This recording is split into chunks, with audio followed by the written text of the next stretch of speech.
Have you got a puppet that looks dead even when you're trying to make it move and look alive? Well, this video is for you. You're going to find out by the end of this video how to make your puppet look real. Oh, I love looking real. Yeah, you do, don't you? Like Pinocchio. I love you. I love you.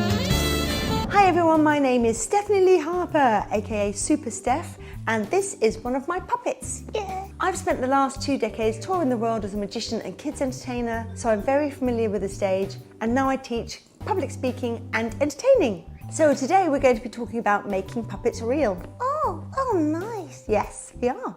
I've been teaching so many people about puppetry, especially because we have it in our magic shows, and I do train magicians up to go and do kids parties. And one of the ones which they get stuck on is puppets. Oh no. But it's easy fixes, so that's going to be fine for you as well. First of all, some people do this.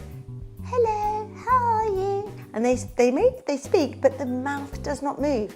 You've got to open the mouth. Hello, how are you? It sounds easy, but it's not. When you open its mouth as well, make sure that you can still see. You don't sort of, we have to be able to speak like normal animals and normal people. That's what registers in our brain that it's actually real. If it looks like, we could imagine a little dinosaur stroke dragon thing opening its mouth. We don't speak like this. We don't speak like this in normal conversations. And we don't tilt our head right back. Hello, how are you? So we need to speak it like it's actually a real thing. Hello, how are you? Does that look good? Or hello, how are you? Can you see the difference? Next thing is open its mouth in sync. So I usually get rid of the puppet at this stage. Sorry, scruff. And just focus on your hand. Forget about the puppet, it will confuse your brain. So just open your hand, keep your hand, and it's like your naked puppet. Ooh. So when you speak, just speak, and every time that you have a syllable, you are opening their mouth. When you say, for example, syllable, you don't have to go syllable, syllable. You don't even have to close the mouth too much. Syllable, just so it looks like it's how we normally speak. Syllable. It's like, wait a minute. We open our mouth like this. Then stick your puppet back on your hand. There we go. And practice again. So what I see is, hello, how are you? Hello, hello. And people say, hello, how are you? And it's just, they're opening their mouth. It has to match whatever you're saying. Now we're going to practice in sync. I'm going to do it this way so you can see. Oh, hello. Hello. Nice to meet you. Nice to meet you. And that's all we're doing, just speaking with our syllables. This is the main one. This one will make sure that your puppet acts as real and believable as possible.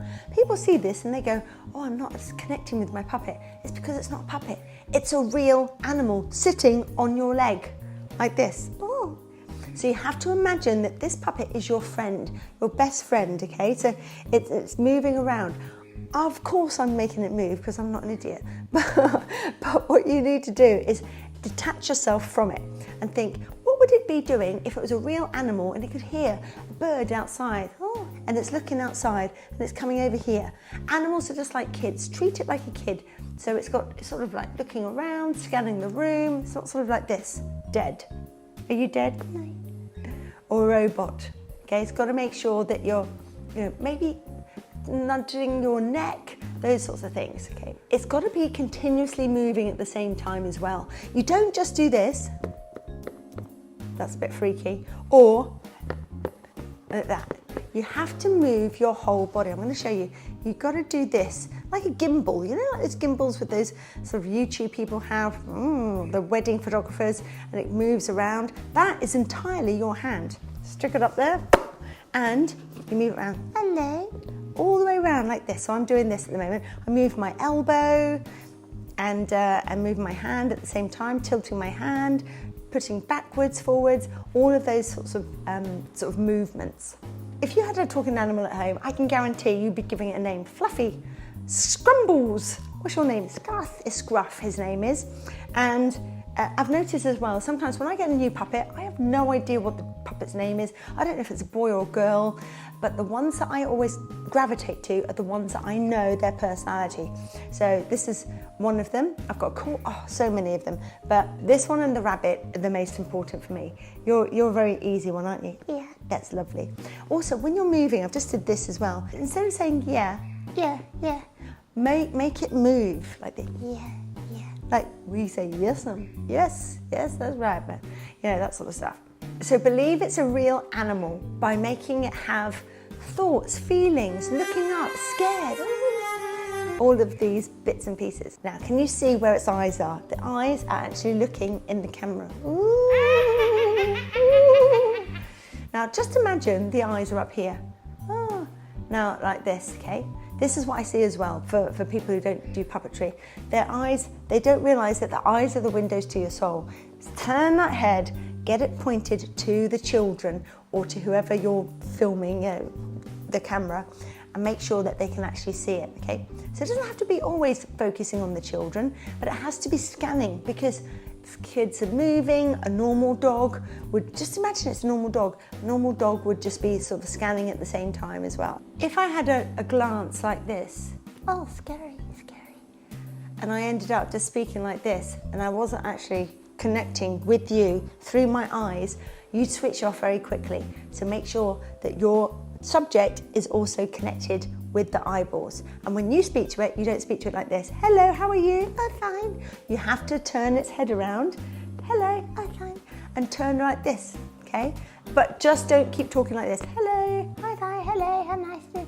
Because the kids, especially kids, will have to see, needs the connection back to them at the same time. Oh, nice.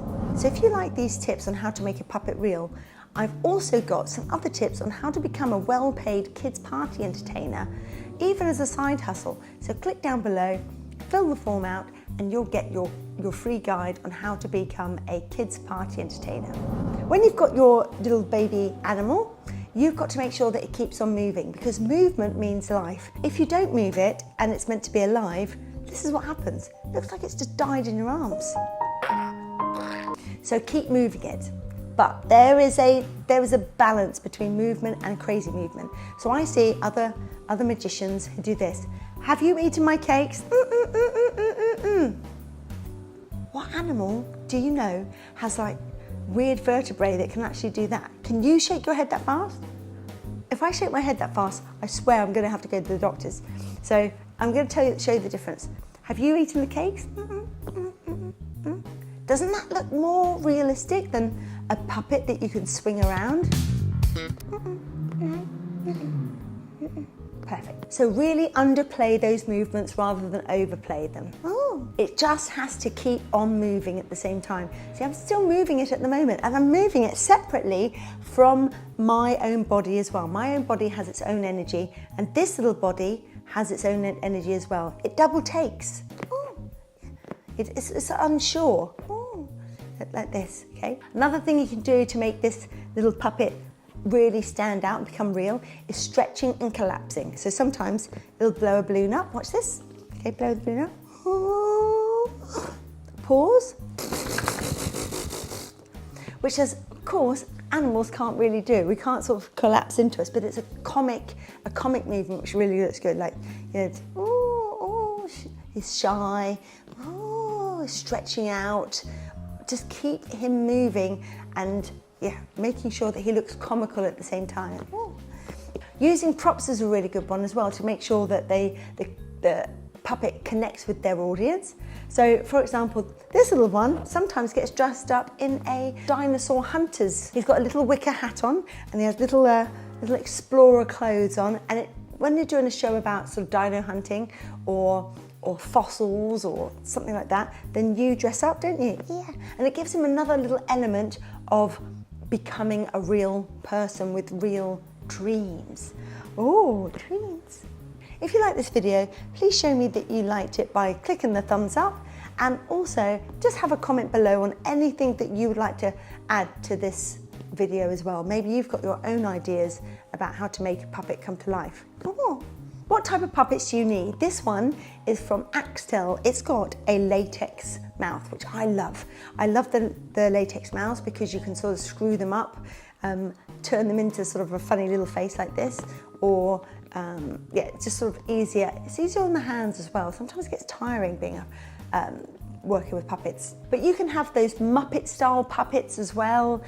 I wouldn't recommend, when you're having them on your knee, top tip as well, when you have them, don't just have them floating around. Animals can't float around like this. You have to have them propped up on a knee or on a like a little plinth, something like that, so it actually looks like it's really sitting down rather than magically hanging in the air. Oh! I wouldn't recommend, if you're just doing the mouth at the start, I wouldn't recommend getting all the extra bits like the arm rods, because the arm rods, you don't really need them. Just pick their arm up. Oh, thank you, thank you. You might be able to see that you're holding the arm and waving. Honestly, it's a flipping puppet. Everybody knows it's a puppet. So if you hold its arm, it's not like you're giving the secret away. It's a puppet, it's a puppet. Oh. So don't waste your money on that. I've got ones with rods that I've spent money on, never used them. Oh. Just move its arm. Oh, thank you. Oh, nice, nice. Anyway, now the next video that we've got up here is on how to make money while your website is down. Crashed, gone, someone's nicked it. Because you need to make sure that you know how to generate money without that website, the 80s style way. Go and have a look, and it was going to help you get money in those times of need. Thank you, bye. Bye-bye. Kisses, kisses. So we need to make sure